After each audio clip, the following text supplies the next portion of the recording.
tal? Video tutorial número 8 del curso de Java, en el que vamos a ver los loops, los bucles que podríamos llamarle en castellano. Los sistemas para poder repetir instrucciones una y otra vez mientras se cumplan determinadas condiciones. Junto con los condicionales es otro de los elementos clave dentro de los fundamentales de la mayoría de los lenguajes de programación y desde luego también Java incluido entre ellos. Para poder llevar a cabo repeticiones de trozos de código en Java, cuenta con tres tipos que aquí nos repite una y otra vez var en la pizarra. Son los loops conocidos como for, while y do. Para explicarlos vamos a empezar con un programa, con un sencillo juego que se basa en la utilización de loops, de uno de estos tipos de loops, en concreto el loop while. En este juego, que de momento ya podemos ver en pantalla, la computadora generará un número aleatorio del 1 al 10 y luego nos pedirá al usuario que escriba un número. Si el número que se escribe es incorrecto, el juego sigue y te pide que introduzcas otro número. Aquí es donde vamos a usar ese loop que se estará repitiendo hasta que se cumpla determinada condición. En este caso, la condición que se tiene que cumplir es que el número aleatorio que cree la computadora sea el mismo que el número que escriba el jugador. Cuando esto ocurra, el juego se termina. Lo probamos para empezar. Lo ejecutamos.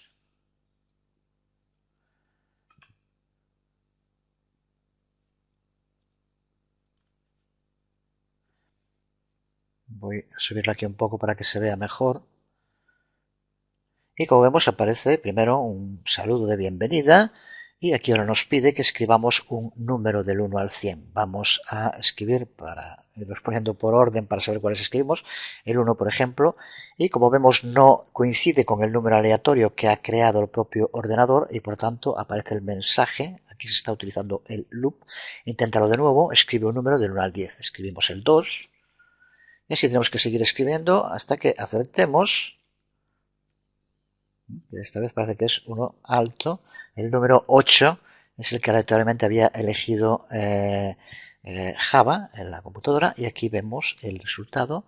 Cuando ocurre que el número que nosotros escribimos coincide con el aleatorio, entonces aparecerá un mensaje has ganado y el número de intentos que hemos llevado a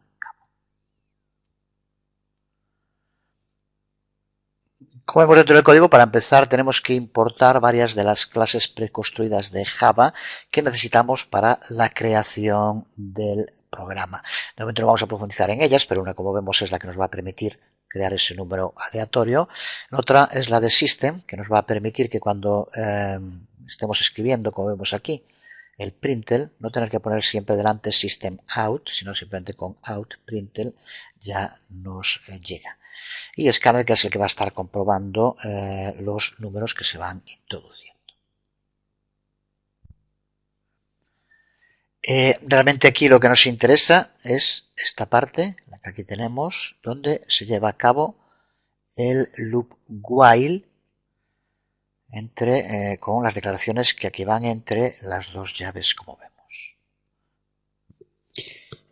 Si queremos entender bien lo que hace el programa, especialmente este loop while, puede ser muy útil el uso de estos esquemas de flujo de trabajo en el que se resume, como vemos en esta primera parte,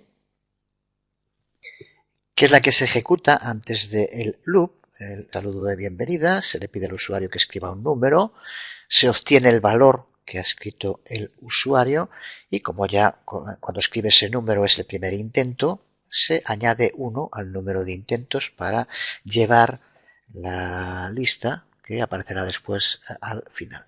A partir de aquí es donde empieza a funcionar el loop while. Compara el número que ha escrito el usuario con el número aleatorio que ha creado la máquina. Puede haber dos resultados, true, false. Puede ser que sean diferentes. En el caso de que sean diferentes, seguimos dentro del loop Entonces de nuevo volverá a repetir gran parte de lo que veíamos aquí. Lo único que cambia es el mensaje. Ahora aparecerá, inténtalo de nuevo, escribe un número del 1 al 10, obtiene el número que escribe el usuario, como hacíamos aquí, y añade 1 al número de intentos. Y vuelve de nuevo con el loop aquí. Repite de nuevo el proceso, compara el nuevo número que ha escrito. Si sigue siendo diferente, sigue manteniéndose el loop. Así que por lo tanto, este loop, mientras estas dos variables, que son dos números, no sean iguales, el loop se repite. En el momento en el que los dos números sean iguales, se sale del loop y se ejecuta la última parte del código en el que aparece has ganado después de y el número de intentos que hemos ido guardando. Así que este tipo de flujos suelen ser muy útiles para entender bien el funcionamiento, en este caso por ejemplo, de un loop. Si nos centramos en el código, como decía, en primer lugar, lo que hacemos es importar tres clases para poder utilizarlas. La de System Out, que ya usamos tantas veces, Scanner, que como decía es la que nos va a permitir recuperar los números que vaya escribiendo el usuario. Aquí vemos cuando creamos un objeto de esta clase. Y como aquí vamos a recuperar el número que haya escrito en el teclado el usuario. En su momento veremos más en profundidad de las clases preconstruidas de Java. A continuación creamos una variable integer a la que llamamos num intentos, igual a 0 de momento, que será donde vayamos guardando los intentos que se vayan haciendo cada vez que se haga. Aumentamos su valor en 1 con cada iteración o repetición del loop. En los loops, cuando se habla de iteraciones, se habla de cada una de las repeticiones que se lleva a cabo con el código que forma ese loop.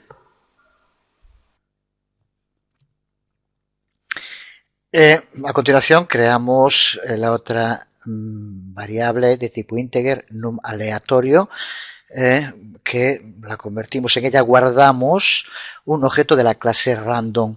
Aquí es donde vamos a ir calculando ese número aleatorio y para ello, como vemos, utilizamos el método nestInt de la clase random y hacemos 10 más 1. Recuerda lo de más 1 por el tema de que si no empezaría a contar desde 0 y sería de 0 a 9. Para que sea de 1 a 10, aumentamos el valor que nos devuelva siempre en 1.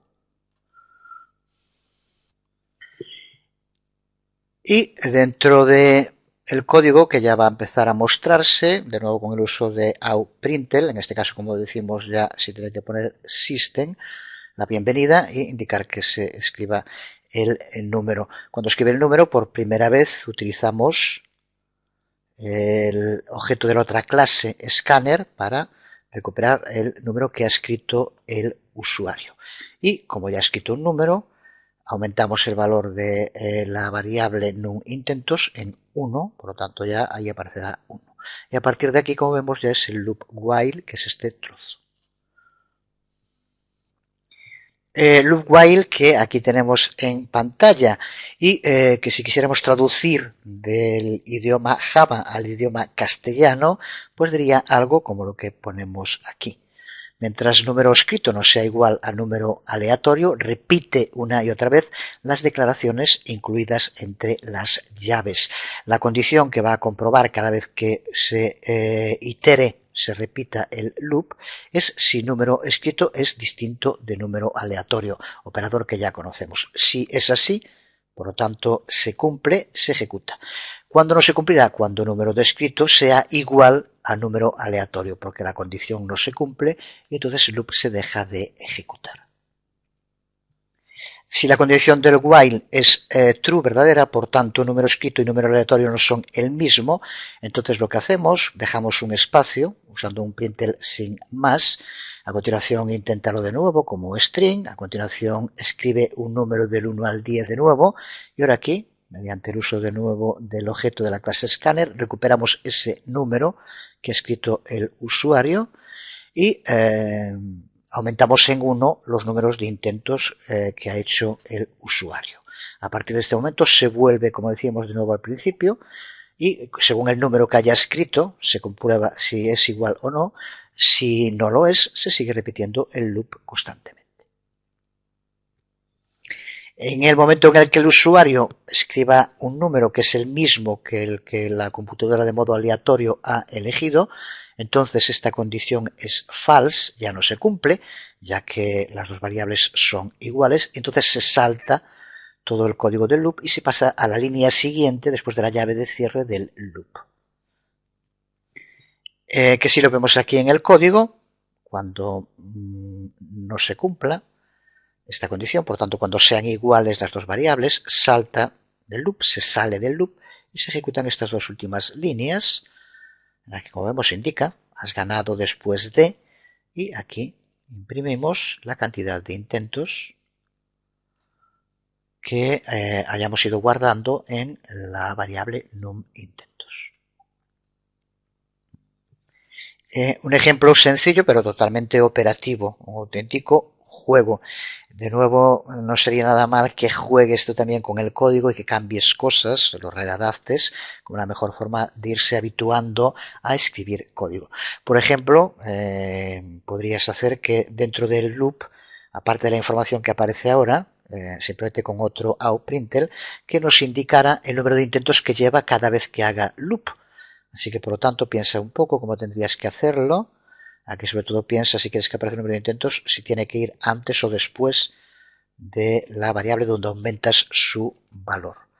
Así que por lo tanto, una práctica sencilla y lleva a cabo todos los otros cambios que creas convenientes para ir viendo el funcionamiento, en este caso centrándote sobre todo en el funcionamiento de los loop, del loop while en concreto.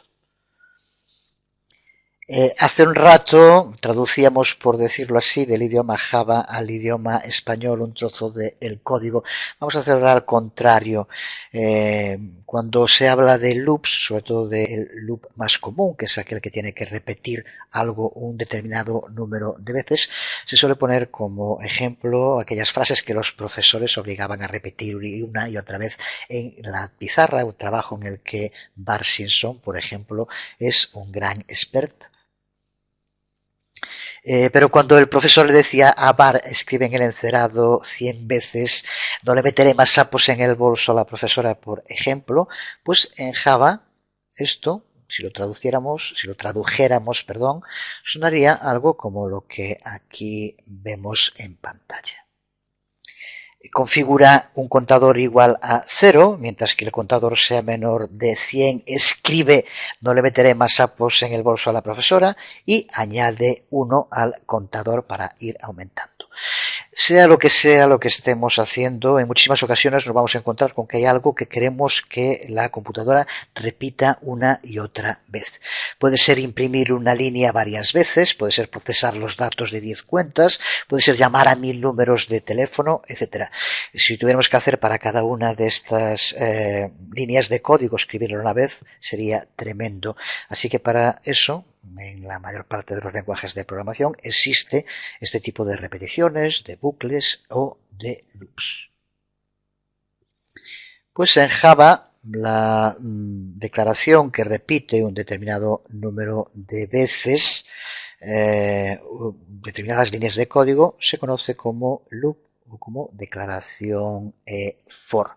Vamos a ver en un par de ejemplos y explicar un poco más en detalle este tipo de loop, que es el más común. Aquí tenemos un primer ejemplo al que hemos llamado contador, muy sencillo. Si lo ejecutamos tal como está, vemos en el resultado que lo que hace es devolvernos 10 veces el valor del contador es, y en cada una de las iteraciones, de las repeticiones, el valor que vaya teniendo en ese momento, que como vemos aumenta en 1 cada vez que se lleva a cabo una nueva iteración. Esto lo hacemos mediante el uso de un loop for, donde la clave para entender cómo funciona lo tenemos aquí entre paréntesis, el paso de las condiciones que tiene que cumplir. En un momento veremos más en detalle la anatomía de un loop for, pero observa que dentro de las condiciones aquí le indicamos un valor menor o igual a 10.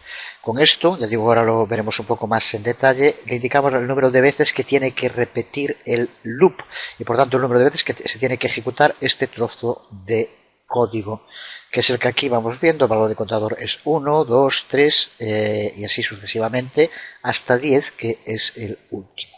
Cuando este valor, cuando compruebe si contador tiene un valor menor o igual a 10, por lo tanto cuando sea 11 por primera vez, esta condición no se va a cumplir, se salta el loop y se pasa a la siguiente línea dentro del programa, que en este caso es la que va a hacer que aparezca aquí hecho, y con él se acaba también el programa, ya que no tiene más código que ejecutar. Como decía, la clave para entender un loop for está en la línea donde aparece junto con la palabra clave las condiciones, que es donde se va a determinar si el código que se encuentre entre las llaves, que pueden ser más o menos declaraciones, aquí estas 3 declaraciones, se ejecuta o no. Así que por lo tanto, para entender el loop for tenemos que basarnos en esta línea. Después de la palabra for siempre vamos a tener que poner 3 cosas entre paréntesis. La primera es la llamada una inicialización, que sería esta parte dentro del código. La segunda, que es llamada una expresión, que es esta otra parte del código. Y la tercera, que es la llamada actualización, que es esta parte del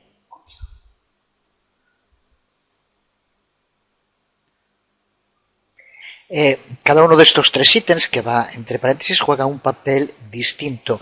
El primero de ellos lo que hace es darle un valor inicial al contador. Recuerda que aquí le llamamos a esta variable contador, pero que podríamos llamarle como quisiéramos. Es muy común, por ejemplo, darle nombre de variables con una única letra, X, Y, Z, aunque tampoco es obligatorio. Aquí simplemente creamos una variable específica para usar en el loop y lo que hacemos en esta primera parte de la información que se le pasa entre paréntesis es darle un valor inicial. Esta primera parte solo se ejecuta la primera vez que se inicia el loop for. Con esto, en este ejemplo que estamos usando, le damos al contador un valor de 1. La segunda parte, que es lo que se conoce como expresión, aquí es donde se comprueba si se cumple o no una determinada condición, una regla, y esta comprobación se lleva a cabo cada vez que se itera, cada vez que se repite el loop. Aquí, como vemos, lo que estamos comprobando es que contador tenga un valor menor o igual a 10.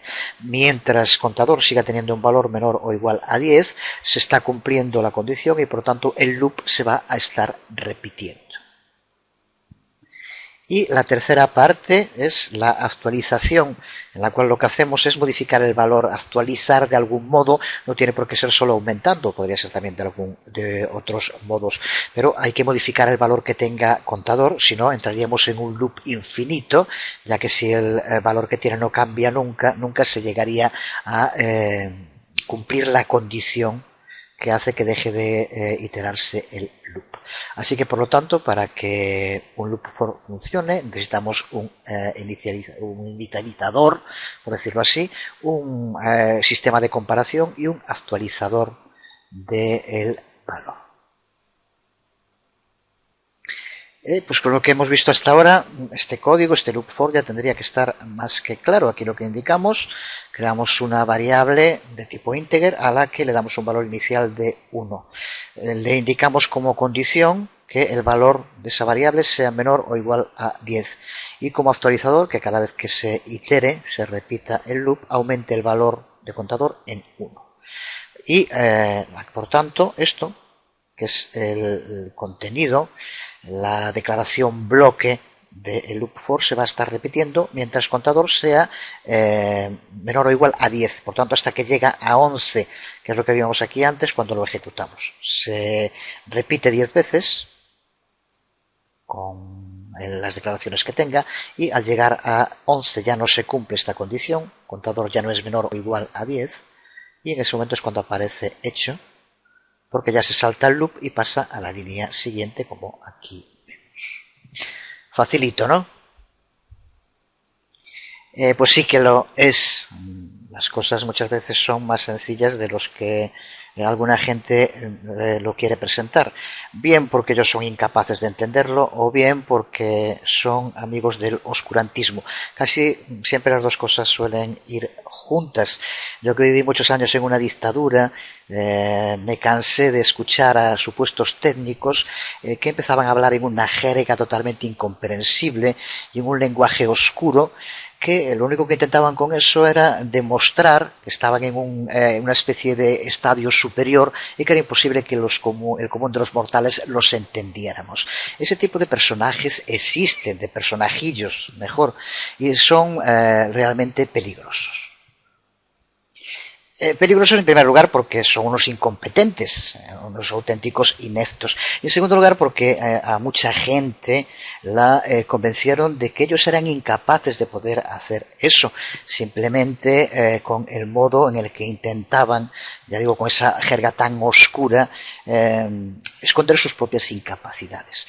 Así que siempre que escuches a esta gente que cuando se ve algo así, dice, oh, es que eso es muy simple. Después cuando ellos explican algo, no hay quien lo entienda, no es porque ellos expliquen cosas muy complejas, sino porque no saben de lo que están hablando. Hay excepciones, siempre hay algún Einstein por ahí suelto, pero en el 99% de los casos es así.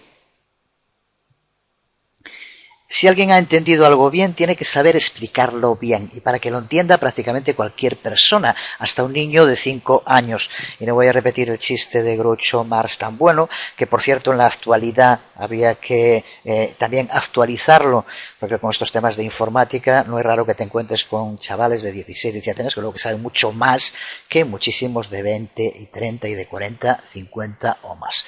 Esa es la realidad. Y a veces se cansa uno de escuchar determinadas cosas de gente que después en la práctica demuestra que simplemente no tienen nivel por muchas razones para estar juzgando el trabajo de los demás. Así que en la red, que tiene cosas negativas y positivas como todo, una de las positivas es que cada uno es lo que demuestra que es. Nadie es un experto porque se ponga delante, soy el experto tal. Lo demuestras en la práctica. Haces trabajos que demuestras que realmente eres un experto en lo que dices. Y si no, mejor callado. Observo otro ejemplo de un loop for. Y a partir de lo que vimos se intenta entender qué es lo que hará en este caso. Como vemos, dentro de las tres expresiones que van a aparecer siempre después de la palabra clave for, en la primera creamos una variable de tipo integer, a la que damos en este caso un nombre x. Ya digo que es muy común en los loops llamarles así, x, y, z, pero ni mucho menos es obligatorio, le puedes llamar como quieras. Y le damos un valor inicial de 1. La condición que va a comprobar es que x sea menor o igual a 200 y el actualizador, que irá aumentando el valor que tiene x, ponemos aquí más, por lo tanto va a ser ir aumentando de 1 en 1. Pues por tanto, mientras que x sea menor de 200, va a ejecutar el código que vemos aquí dentro. Podríamos poner 1000 ejemplos aquí para que no repita simplemente 200 números. Lo que hacemos es que nos vaya repitiendo solamente aquellos que sean múltiplos de 7, por poner un ejemplo. Y pues aquí pues lo imprimimos como ya hicimos. Estaría muy bien que intentes hacer versiones distintas utilizando todo aquello que se te ocurra para crear ejemplos de uso de loops, en este caso del loop for que estamos viendo, igual con el while que vimos antes. Si guardamos y ejecutamos este código, vemos como aquí nos aparece, en NetBeans no los va poniendo una línea debajo de otra, sino todos en la misma línea, pero observa cómo nos devuelve todos los números que son múltiplos de 200 hasta que llega al valor mayor de 200 por 7, donde se detiene como vemos.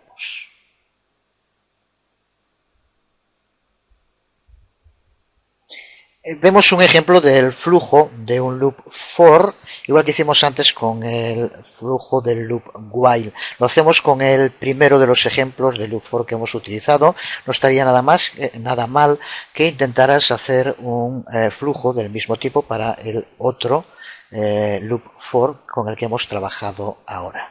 Aquí vemos de nuevo cómo lo que se hace, los pasos que se van dando. El loop se inicia dándole un valor de inicialización a la variable. Recuerda que ese valor no tiene por qué ser 1 tampoco, es el valor que queramos, pero que solo se ejecuta una vez, la primera vez cuando se inicializa. A partir de ahí, la segunda es la comparación, en la cual lo que va a estar comprobando es si contador es menor o igual a 10, que es lo que aquí le indicamos. Mientras la respuesta sea sí, es menor o igual a 10, se ejecuta el código que está dentro del loop, que recuerda que es un string, y aumentar en 1 el valor que tenga contador, que es lo que indicamos aquí en la tercera parte. Eso se va a estar repitiendo mientras contador menor o igual a 10 devuelva verdadero. En el momento en el que esto sea falso, por tanto con 11, pasará a ser no y aparecerá el código que está después del loop, que en este caso pues pusimos hecho, por ejemplo, o el que fuera. Pues ya digo, no estaría nada mal que hagas un flujo similar para el otro loop que vimos ahora de la creación de múltiplos o con cualquier otro que hayas creado. Veamos un tercer tipo de loop usado en Java y conocido como el loop do, o también como el loop do while. Se trata de una variante del loop while con el que ya hemos trabajado. En resumen, cuando usamos un loop while, ya lo vimos, comprueba una condición. Si esa condición es falsa, la declaración o declaraciones que incluye el loop no se ejecuta nunca. Por ejemplo, en el juego que creamos, mediante el uso del loop while, lo que hace es comprobar la condición si el número escrito es distinto del número aleatorio. Esto tiene que cumplirse. Si es así, se ejecutan todas estas declaraciones que van dentro de la declaración bloque del loop. Pero si la primera vez que se lleva a cabo la comprobación, número escrito y número aleatorio ya son el mismo, por lo tanto no se cumple la condición, todas estas líneas se saltan y ya se pasaría automáticamente aquí. Esto significa que el loop while puede que no se ejecute nunca. Si la condición, la primera vez que se comprueba, ya no se cumple, se saltarían todas las líneas. Esto es lo que suele ocurrir siempre y es lo que queremos que ocurra, pero puede que en ocasiones queramos que el loop se ejecute siempre como mínimo una vez. Con while, como vemos, no podemos conseguirlo. Si la condición no se cumple la primera vez, no se ejecuta. Por eso se ha creado el loop do while, que justo permite eso, que se ejecute el contenido del loop siempre una vez antes de llevarse a cabo la comprobación. Es algo así como poner, en lugar del while al principio del loop, ponerlo al final, que primero se ejecute una vez y luego se compruebe. Si ya no se cumple la condición, entonces deja de ejecutarse, pero al menos una vez se ejecuta siempre. Lo vemos de nuevo funcionando en un programa. Imaginémonos que le estamos preguntando a un usuario cualquier cosa y queremos que nos conteste y que conteste con sí o no, con S o N, por ejemplo. Seguro que lo has visto en muchos programas cuando se hace este tipo de preguntas. Pero ¿qué ocurre si el usuario, cuando estamos preguntando esto y esperamos que nos escriba S o N, bien por despiste, bien por lo que denominan los ingleses un typo, que se equivoque de tecla, en lugar de escribir S o N, escribe cualquier otro de los caracteres que están en el teclado? ¿Qué hace en ese caso el ordenador? ¿Cómo reacciona? Una de las alternativas puede ser que simplemente lo que haga es volver a preguntarle de nuevo si quiere que se borre o no y que escriba bien uno de esos caracteres, S o N. Se trata de un programa totalmente funcional. De nuevo tenemos que usar varias de las clases preconstruidas de Java. Cuando digo funcional significa que aquí vamos a hacer referencia a un archivo.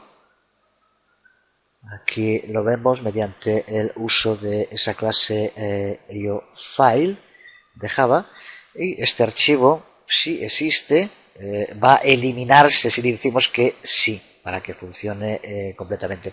Como vemos, utilizamos de nuevo también la clase Scanner para comprobar la información que escriba el usuario. Pero de momento en estos temas de clases preconstruidas no vamos a entrar. Lo que nos interesa de nuevo es esta parte, donde aquí tenemos, como vemos, el inicio del loop do while. Como vemos ahora, while va al final y lo que se hace en un principio es empezar con un do. Porque para conseguir lo que buscamos necesitamos un loop, pero un loop que repetidamente le pregunta al usuario si el archivo debe ser eliminado o no. Y ese loop tiene que mantenerse hasta que el usuario dé una respuesta significativa, sea S o N. Pero lo que tenemos que tener en cuenta es que el loop no necesita comprobar nada antes de preguntar al usuario la primera vez, ya que si en este caso lo hiciéramos con el while y no habría manera de hacerlo de este modo para que llevara a cabo la pregunta como queremos. Así que siempre lo que hacemos en principio es escribir la pregunta, borrar archivos sí o no y recuperar la información que escriba el usuario. Y a partir de este momento es cuando se ejecuta el while, que es el que vemos en esta parte.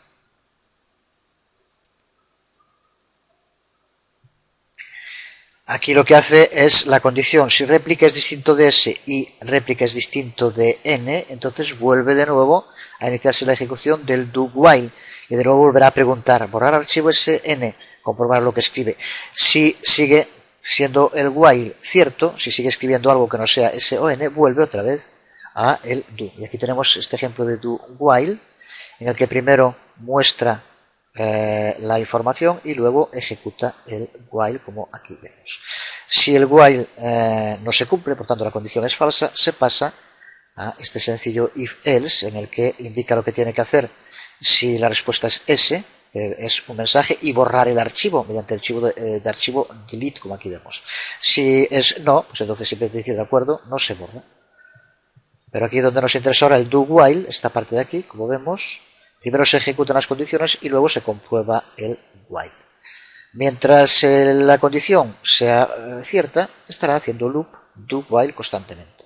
En el momento en el que sea falso, que en este caso es cuando el usuario escriba S o N, cualquiera de los dos, entonces es un condicional o un sencillo if-else el que determinará lo que hacer. Vemos aquí el uso de un operador que hasta ahora no habíamos utilizado, que es el operador AND. Sería lo mismo que escribir AND y que, por ejemplo, en este tipo de condiciones es muy importante porque, como vemos, nos permite incluir más de una condición mediante el uso del operador AND, que aquí vemos que son dos veces el símbolo de la libra. Así que, si tenemos aquí, como vemos, si réplica es distinto de S y réplica es distinto de N, así que con que cualquiera de los dos se cumpla, entonces la condición ya sería falsa y se ejecutaría. Tiene que ser tanto ni S ni N para que siga el loop. Así que aquí vemos un ejemplo del uso de este operador AND que permite poner más de una condición. Por tanto, en este tipo de loops do while, lo que queremos es primero que se ejecuten por primera vez las declaraciones que forman el loop y que van en el do. Y es al final del loop cuando usamos el while para llevar a cabo la comparación entre las condiciones que se indiquen. Ahí es donde se decidirá si se deja de ejecutar el loop o tiene que seguir ejecutándose. De este modo, como decíamos, lo que conseguimos es que al menos una vez las declaraciones del loop do while se ejecutan siempre. En el ejemplo, tal como lo hemos hecho, aquí solo va a aceptar como caracteres la S minúscula y la N minúscula. Sería una buena práctica que intentaras reconstruir el código para que aceptara tanto S minúscula y S mayúscula y N minúscula y N mayúscula. Vamos a poner también el resultado, el código con los cambios, pero intenta hacerlo por tu cuenta, practica, que recuerda es fundamental. Aunque hacerlo directamente En el video tutorial, por razones del tiempo que lleva y también en ocasiones porque mientras vas escribiendo, hablando, pues es más dado a poder cometer errores, es muy sencillo. Podemos simplemente hacerlo aquí, donde hace la condición, mediante el uso de AND más veces. Simplemente tendríamos que comprobar también que no fuera cualquiera de los otros dos caracteres que decíamos ahora. Bueno, perdón, no pusimos el AND aquí.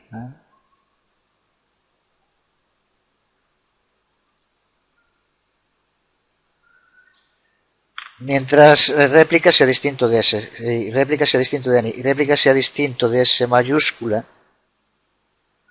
y repetimos otra vez lo mismo, y réplica sea distinto de N mayúscula, aquí ya tendríamos con el uso de AND aumentado las condiciones para que también el loop deje de ejecutarse si escribe N o S tanto en carácter mayúscula como minúscula.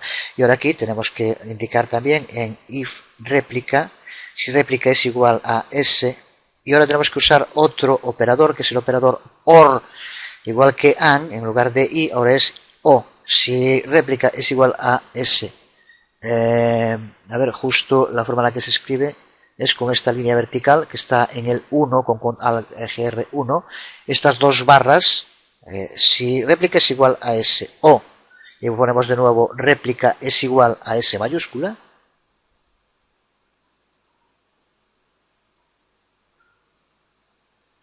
réplica es igual a S mayúscula, entonces pues lleva a cabo lo que el mismo de antes nos dice que va a borrar y borra con archivo delete. Y ahora hacemos lo mismo en, bueno, ya no, en este caso no sería necesario porque bueno, vamos a tener que cambiar aquí en el else para poder indicar no, es un else, no es un else if, por lo tanto es lo que se ejecuta si no ocurre nada del resto. Y como aquí solo va a pasar con el while si se ha escrito S minúscula o mayúscula o N minúscula o mayúscula, este primer if da una respuesta si lo que se ha puesto es S minúscula o S mayúscula. Por lo tanto, en el else, la única alternativa que queda es que sean o bien N minúscula o bien N mayúscula. Creo que está claro. Son los que pasan el filtro de la comparación en el while, por tanto deja de ejecutarse el while, y en el if lo que hace es S minúscula o mayúscula. Entonces esto, si no es así, entonces sabemos perfectamente que tiene que ser o bien N minúscula o bien N mayúscula. Y entonces aquí sería esta otra parte. Así que con esto, tal como está ahora, si guardamos y ejecutamos esta nueva versión del programa,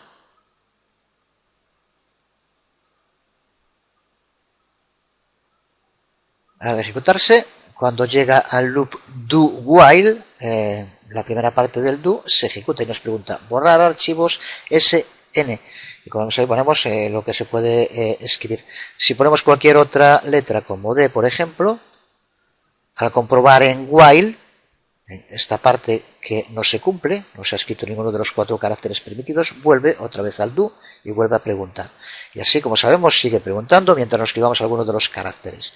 La diferencia es que ahora, antes, con la anterior versión, si escribes S mayúscula, haría exactamente lo mismo. No lo vería como correcto y se repetiría el loop. Ahora, si escribimos S mayúscula o N mayúscula, están dentro de las condiciones. Por tanto, deja de cumplirse la condición del while, deja de ejecutarse el do while y se pasa al if else que tenemos después. Lo vemos y de acuerdo, borrando archivo. En fin, yo tenía un archivo llamado mi archivo txt que estaba en el C del disco duro. Ese archivo se ha borrado, lo tenía allí para verlo, pero bueno, ahora se ha borrado y ya no se ve, no hay problema, pruébalo, pero recuerda, en su momento lo veremos también, el sistema de manejo de archivos desde Java. De este modo lo que hemos hecho es, le dije que era totalmente funcional, hemos borrado un archivo que se encontraba en el disco duro. Si hubiéramos puesto no mayúscula, pues pasaría a else y diría de acuerdo, confirmando no borrar o lo que fuera, simplemente el texto. En resumen, diferencia entre el loop while y el do while. Este tipo de loop do siempre lleva a cabo su primera acción sin comprobar una condición y garantizamos que va a haber siempre como mínimo una iteración del loop, se cumpla la condición o no. Veamos a continuación una serie de características especiales e importantes para trabajar con los loops. En primer lugar, vamos a ver cómo podemos salir del loop sin tener que esperar al final. Ya sabemos que el modo normal para salir de un loop es cuando la condición que se compruebe se convierta en falsa. Y esto es así para los tres tipos de loops en Java que acabamos de ver. Pero puede haber veces cuando queramos que un loop finalice inmediatamente, incluso aunque la condición que está siendo comprobada siga siendo true, siga siendo verdadera. Podemos lograr esto con una declaración break y vamos a verlo en un ejemplo de código. Aquí tenemos un ejemplo, un loop while, en el cual lo que se comprueba es que index, la variable index, tenga un valor menor o igual a 1000. Si es así, lo que hace es ir incrementando el valor de index en 5 e imprimiéndolo. Hasta aquí como tantos otros loop while, con los loop while que ya hemos usado hasta ahora. Pero como vemos aquí, incluimos después, dentro del propio loop, un condicional if, en el que pone otra condición. Cuando index sea igual a 400, entonces nos dará también un mensaje y usamos esa palabra clave break, que va a hacer que aunque la condición que se indica en el while no se haya cumplido, el loop se va a interrumpir. Por lo tanto, este loop tiene que interrumpirse cuando index tenga un valor de 400. Si ejecutamos el archivo, observa cómo se lleva a cabo la ejecución. Va aumentando de 5 en 5 como se le indica, pero al llegar a 400 aparece el mensaje que aquí ponemos, index igual a 400 saliendo, y se termina la ejecución, aunque la condición de ser menor o igual de 1000 no se había aún alcanzado y por lo tanto seguía siendo verdadera. Así que por lo tanto un ejemplo concreto del uso de break para salir de loops, incluso aunque no se cumpla la condición que se le indica al crearlo. Otra declaración especial, palabra clave que podemos usar dentro de un loop, es la declaración especial continúe. Esta declaración hace que el loop se salga de la iteración que esté haciendo en ese momento, no se ejecute solo en esa iteración, pero que vuelva de nuevo al principio del loop y se siga ejecutando. Así que podemos indicar, vamos a ver otra vez en un ejemplo, una condición determinada para la cual queremos que el loop en ese momento no se ejecute, pero que vuelva de nuevo a reiniciarse. Sería, por lo tanto, con continúe, saltarse una de las iteraciones o de las repeticiones. Lo vemos también en un ejemplo. Ejemplo muy similar al anterior, creamos de nuevo un loop while en el que hacemos index menor o igual a 1000 y hacemos que cada vez que se vaya iterando el loop aumente el valor de index en 5. Ahora aquí en el condicional, como vemos, indicamos que si index es igual a 400, continúe. Y después que vaya imprimiendo el valor que va teniendo index en cada momento. Para el vídeo intenta figurarte qué es lo que va a hacer este programa cuando lo ejecutemos a partir de lo que explicamos ahora con continúe. Tal como está, con el loop while lo que irá es haciendo que aparezca en index 5, 10, 15, 20, irá aumentando de 5 en 5. ¿Qué ocurrirá con el continúe? Recuerda que continúe lo que nos permite es que una iteración concreta del loop no se ejecute y que salte a la siguiente, pero el loop sigue. Así que por lo tanto aquí lo que tiene que hacer es que nos imprime todos los valores que va teniendo index, excepto el de 400, porque este loop al tener el continúe se lo salta. Este loop, esa iteración del loop se la salta. Así que vamos a ejecutarlo también como hicimos antes. Y como vemos aquí, ejecuta todos hasta que supera el valor de 1000, como dijimos. Pero si vamos aquí y buscamos el 400, veremos cómo están todos, pero falta, como vemos, salta de 390 a 95, salta a 405. Falta el 400 porque esa iteración concreta del loop la saltamos mediante el uso de continúe. Así que las palabras clave break y continue que nos permiten darle una mayor flexibilidad a nuestros loops para conseguir algunas propuestas concretas sobre el modo de su funcionamiento. Podemos usar las declaraciones tanto break como continue con cualquiera de los tres tipos de loops que ya hemos visto. Vamos ahora con otra característica interesante de los loops, que es la posibilidad de incluir, de anidar un loop dentro de otro. Lo vemos en un ejemplo concreto. Siempre que empieces a ver código, es algo importante que seguro que ya vas haciendo, es un hábito al que todos tenemos que irnos habituando, es cuando vemos un código intentar del modo más rápido posible plantearnos qué es lo que va a hacer ese código. Es una forma, aparte de practicar, un modo de ir consolidando nuestro dominio sobre un determinado lenguaje de programación. Aquí, como vemos, de nuevo, después de crear dos variables de tipo integer, usamos un loop while. Como condición le ponemos que la variable target sea menor o igual a 100. Pero ahora, dentro de las condiciones que se van a ejecutar en este loop while, como vemos, creamos un nuevo loop que es un loop for. Y dentro de este loop for, a su vez, incluimos un condicional if y un break.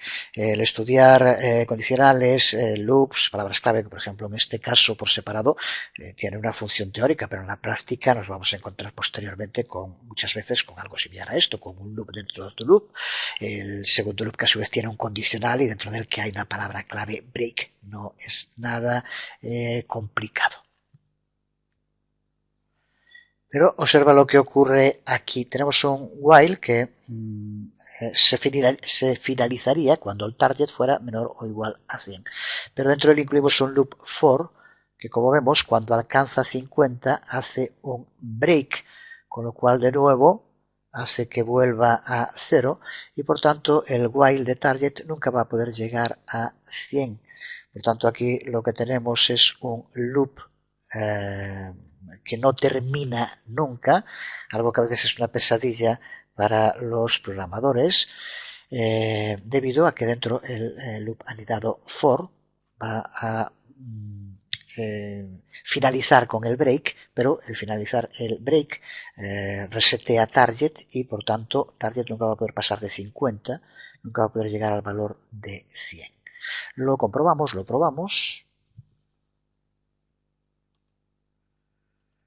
Lo ejecutamos y observa cómo una y otra vez se va a estar repitiendo saliendo del loop for, porque el while no termina nunca. Y cada vez que se empieza el while, se inicia de nuevo el for y cuando llega a 50 vuelve a salir.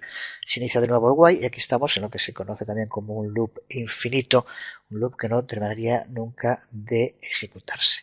Pero nos sirve para ver los anidamientos y vamos a ver ahora cómo podríamos solucionar esto.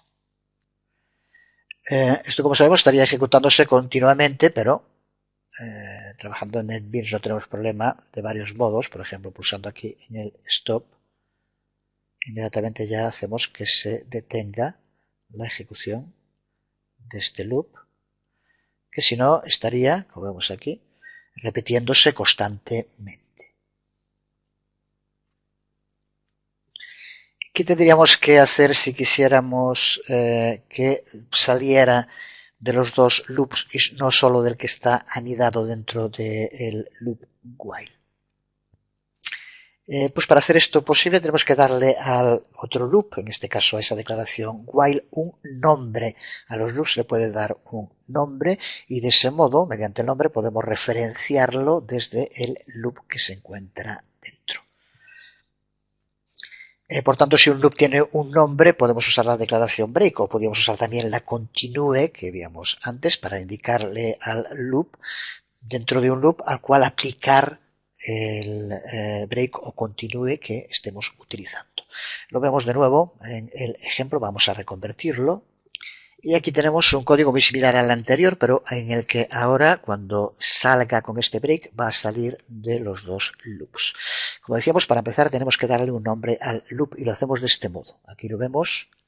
Antes de iniciar el loop while, tenemos que poner el nombre que le queremos dar a el loop, target loop, por ejemplo, y 2 puntos. Así que este es el modo en el cual le damos el nombre a un loop. Después de los 2 puntos, iniciamos el loop while como hacemos siempre. Y en segundo lugar, cuando aquí, ahora, lo mismo que hacíamos antes, dentro del otro loop usemos el break, tenemos que usar el break pasándole el nombre del loop, aparte del loop en el que se encuentra, al que queremos aplicárselo.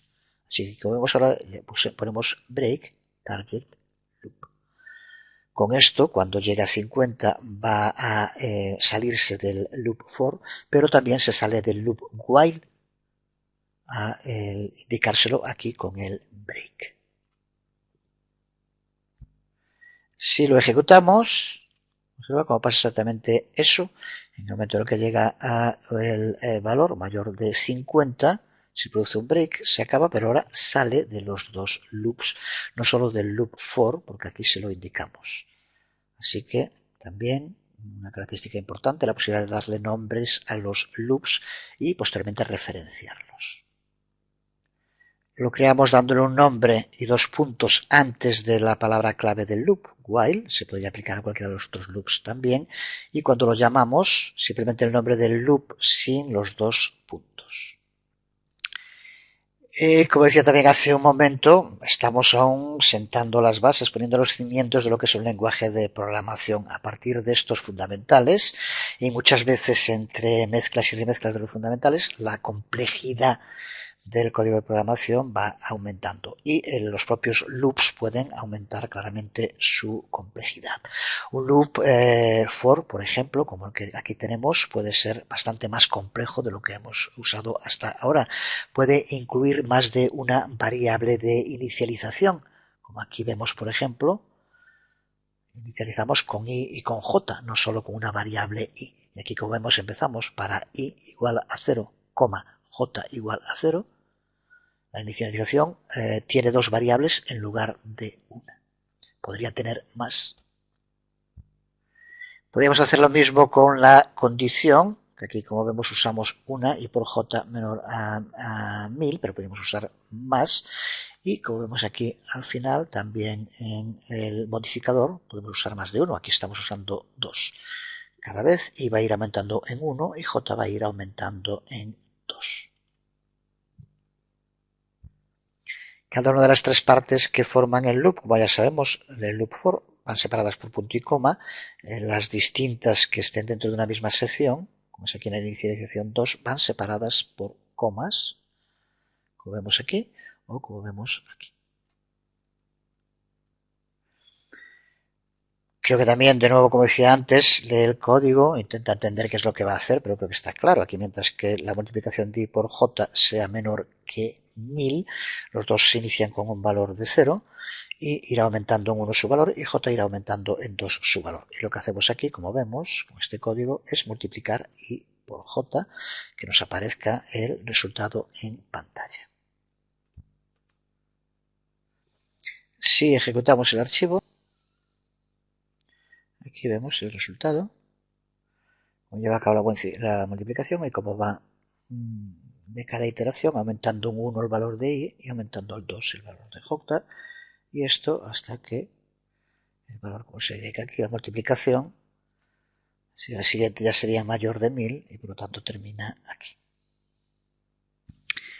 Y vamos a terminar este video tutorial dedicado a los loops con un taller de trabajo en el que elaboramos un programa más completo, aunque usando para ello todo cosas que ya hemos visto prácticamente todas, o ya hemos hablado de alguna aunque no la vimos aún en profundidad, como por ejemplo la clase calendar que ya utilizamos en el anterior video tutorial.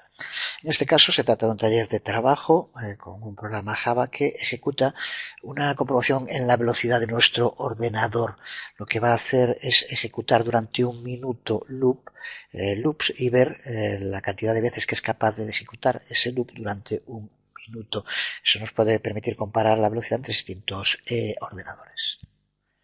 Para llevar a cabo esa comprobación, lo que vamos a usar, aquí lo vemos, es esta expresión matemática, mat_r de raíz cuadrada, para ir hallando la raíz cuadrada de un número. Pero eso es lo que menos nos interesa, porque lo que queremos es ver la cantidad de veces que es capaz de llevar a cabo el loop, es lo que nos interesa en este código.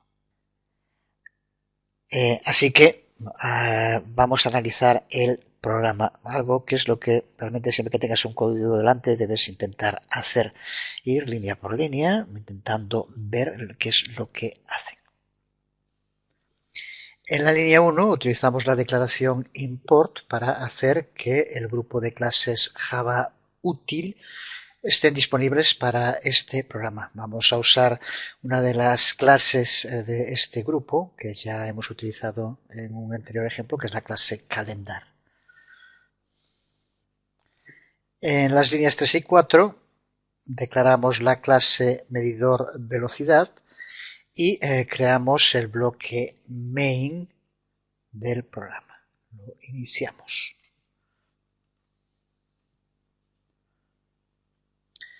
En la línea 5 usamos esa clase calendar de la que hablábamos hace un momento y creamos una variable de esta clase a la que llamamos start, que es donde vamos a tener el tiempo actual.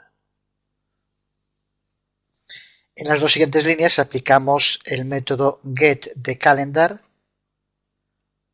para obtener el minuto y el segundo, que es lo que vamos a utilizar para poder medir el tiempo. En la siguiente línea, en la línea 8, utilizamos un nuevo método de calendar, que es el método roll.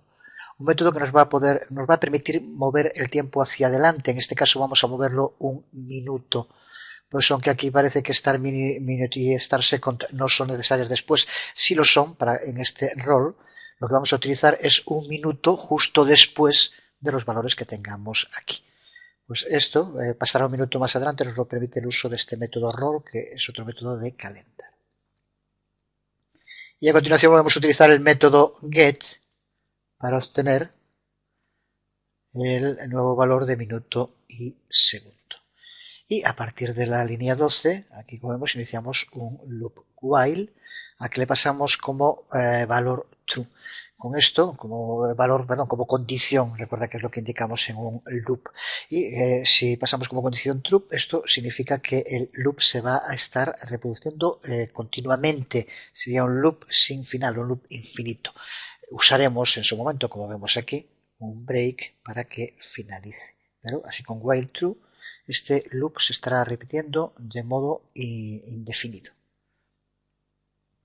En la línea anterior, en la 11, creamos una variable, le damos un valor de 0, y ahora aquí, que es donde llevamos a cabo en la línea 13 la operación, como vemos utilizamos ese index al que hacíamos referencia.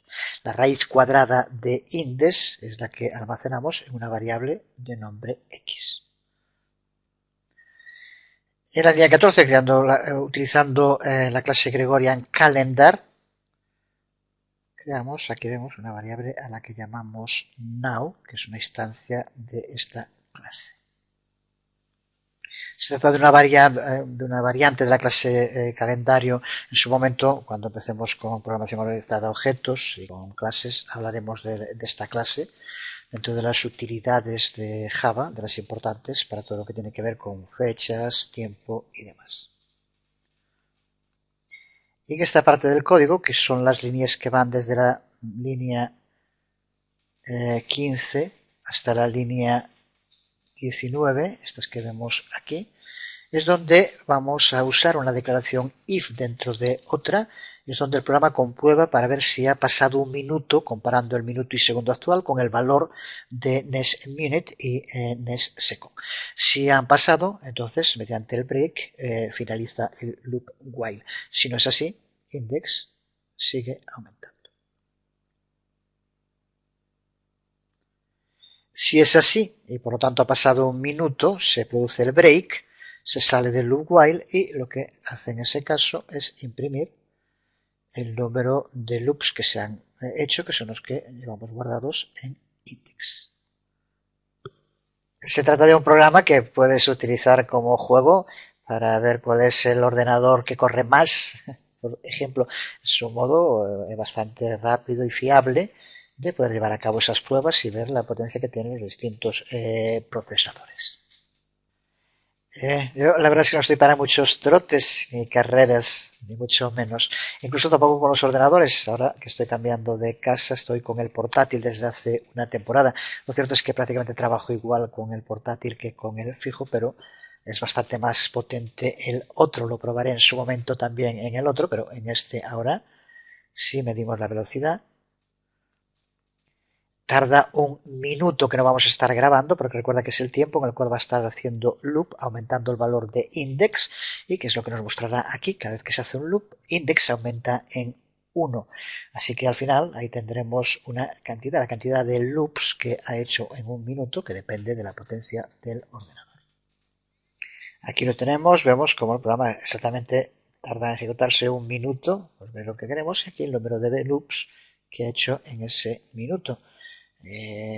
Unos 26 millones. Ya digo que es un portátil, pero también se puede utilizar como juego para comparar y así poder lucir el equipo tan potente que tenga cada uno. Pues con esto terminamos el video tutorial dedicado a los loops, un poco largo porque quise hacerlo todo en uno. Nos queda otro bloque dentro de los fundamentales, que son los arrays, al que dedicaremos el próximo video tutorial, el número 9. A partir del número 10 entraremos dentro del segundo gran bloque del curso, viendo programación orientada a objetos. De momento, por hoy quedamos aquí. Una vez más os habló Jesús Conde. Nos vemos.